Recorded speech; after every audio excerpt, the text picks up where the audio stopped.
Hi everybody and welcome to Cut the Kibble. Today I'm going to do a dog food review requested by Trish, who asked me on one of my YouTube videos if I would do a dog food review on Evermore dog food. So let's get to it. So this is a gently cooked food that is shipped to you, okay? And it comes in a box with the dry ice and all that jazz. And briefly, when I was looking at it, the first thing I'm going to say is it's a very high protein, a little too high, I think, for quite a few dogs. And the website, when you go on it, it says that it's 100% grass-fed beef. Before I go on, I want to say that at the end of this, I'm going to tell you how much that dog food would cost to feed my 14-pound Bichon for a month versus how much I pay to home cook. So you want to wait to the end for this. Anyway, the website says that it's 100% grass-fed beef. It does not say if it's grass-fed finished. And the difference is the cow can go out and pasture and eat all the grass. But if it's not 100% grass-fed finished, the last few months of the cow's life, it's fed grains to fatten it up. So that's a big difference. I didn't have enough time to call the company. You know, all this stuff takes a lot of time. And, you know, I'm doing this for fun. So you could do some research yourself. The chickens are free range. That's fantastic. That means that the eggs will be pasture raised. That's excellent. And it says it's organic produce when possible. I was interested by the when possible. So some of the stuff is not organic, it seems. So now we're going to go to the website and look at a few things. So one second as I switch. So this is on the website. I just took screenshots for this video.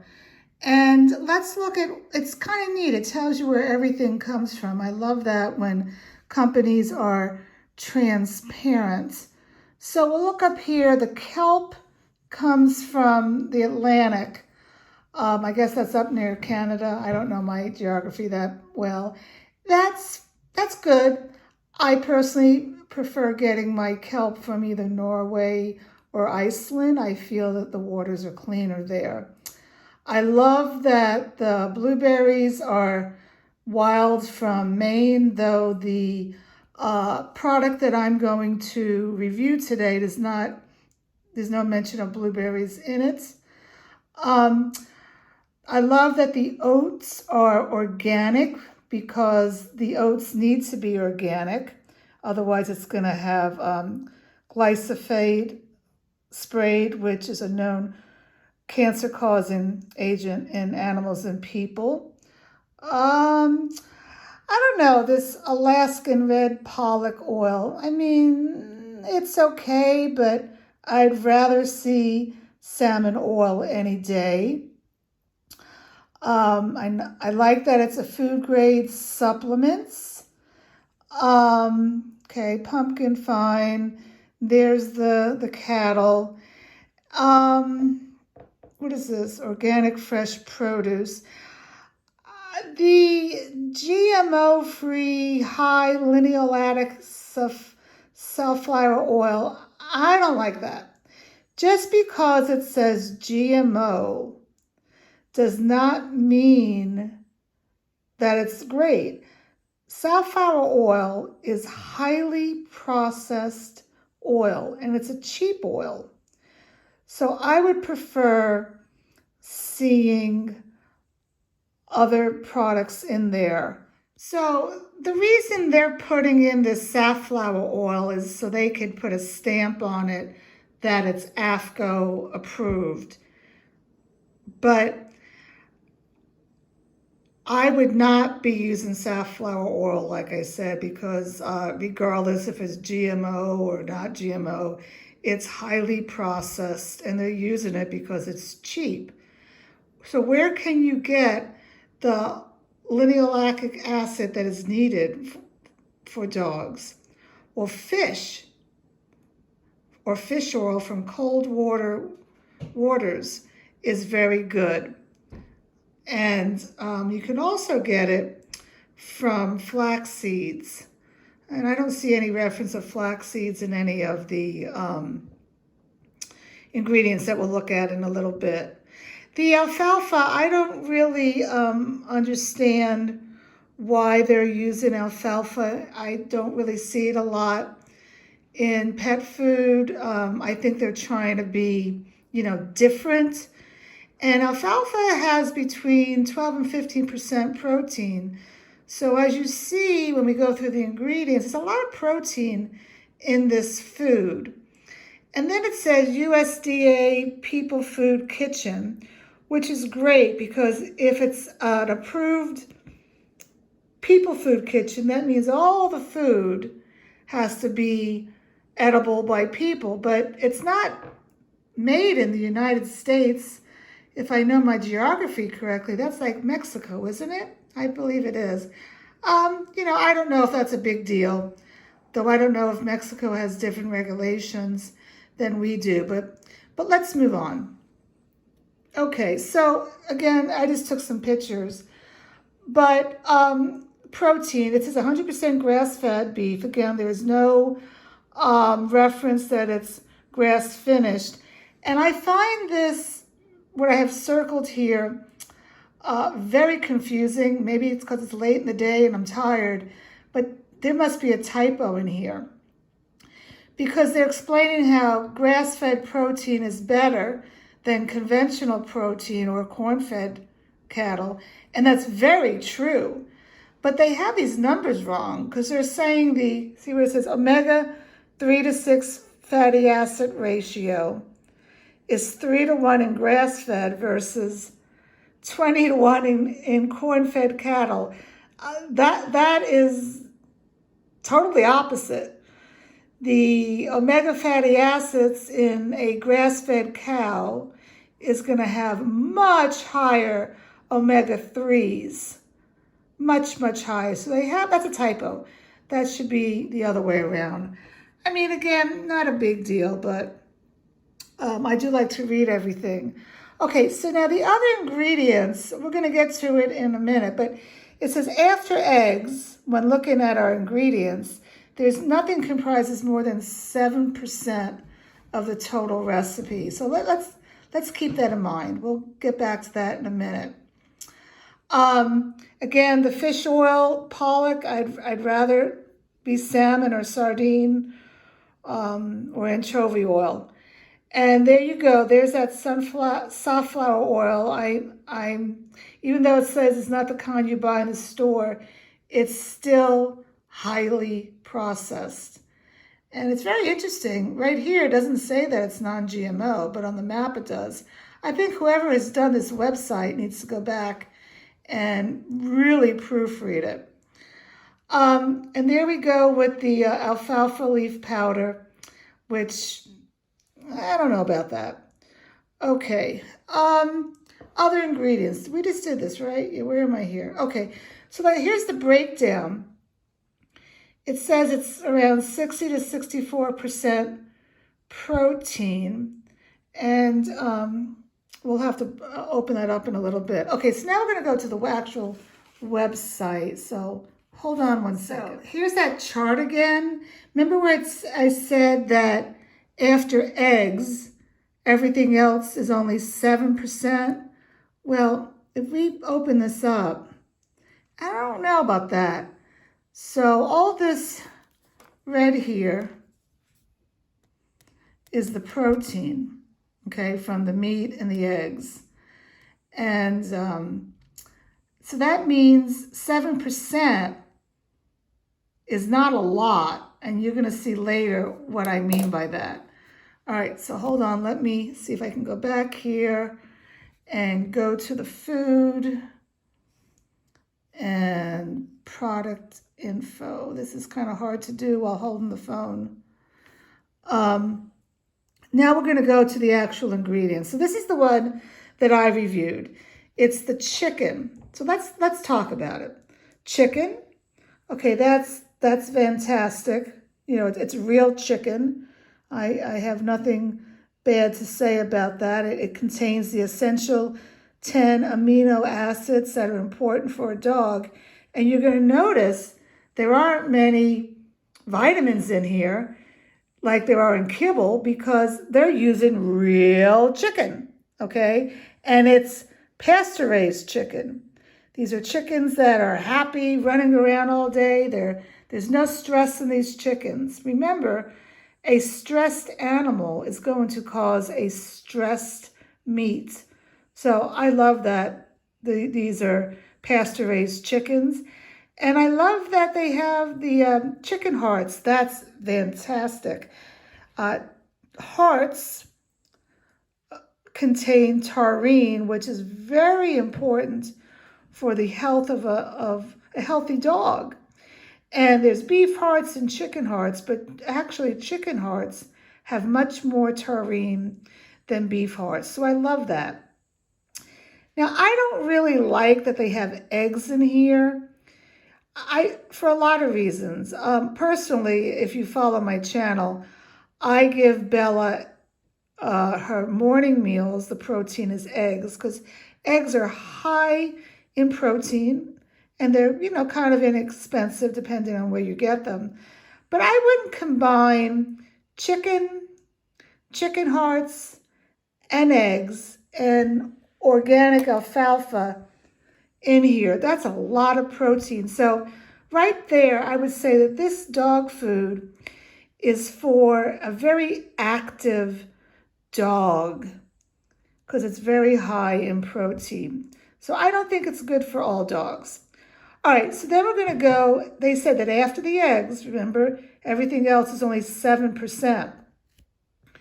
So of that 7%, we have sweet potatoes and carrots. God, I hate to see that.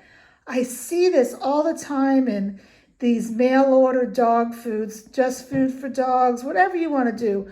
Why do they have to put those two together? I'll tell you why. Because they are cheap. I keep on saying this. They should be doing either one or the other. And preferably, for an orange vegetable, I would prefer seeing pumpkin or butternut squash because sweet potatoes are very high in sugars and carrots are too. So right there, I don't like that. That's a no. And if you look at the whole picture, the ingredients, the first ingredient is the most percentage. So when we see that it has like pumpkin seeds, see that?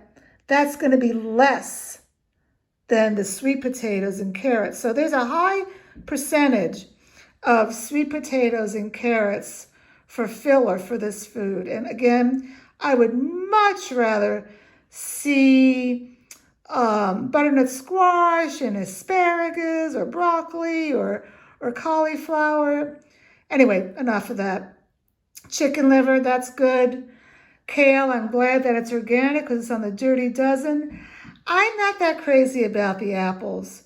I would give apple as a treat. I would much rather see those wild blueberries in here. And why are they not there? I don't know. And why would I want them? Because they are high in antioxidants that are so important to fight off diseases. Dandelion greens, yeah, yada, yada. Okay. Oh, I'm sorry. There are the blueberries. I didn't see them. I would rather see the blueberries switched up with the apples. Plus, I don't like mixing a lot of fruits in my food. I feel the fruits will not help with digestion. The fruit should be given like an hour or two before your dog eats or after you eat. I would leave the fruits for treats, but definitely put the blueberries in. But to put both fruits in there, it's not even I don't like it. I like that the oats are organic. This has oats and barley. I don't always do grains in my food. Again, this means that this food is for a highly active dog. So if you're a dog like Bella and I that we lay around a lot, or a senior dog, I don't know that I would get this food. This food, not only if you're a highly active dog, but maybe your dog needs to gain weight, perhaps I would do that because of the grains. And there's the fish oil.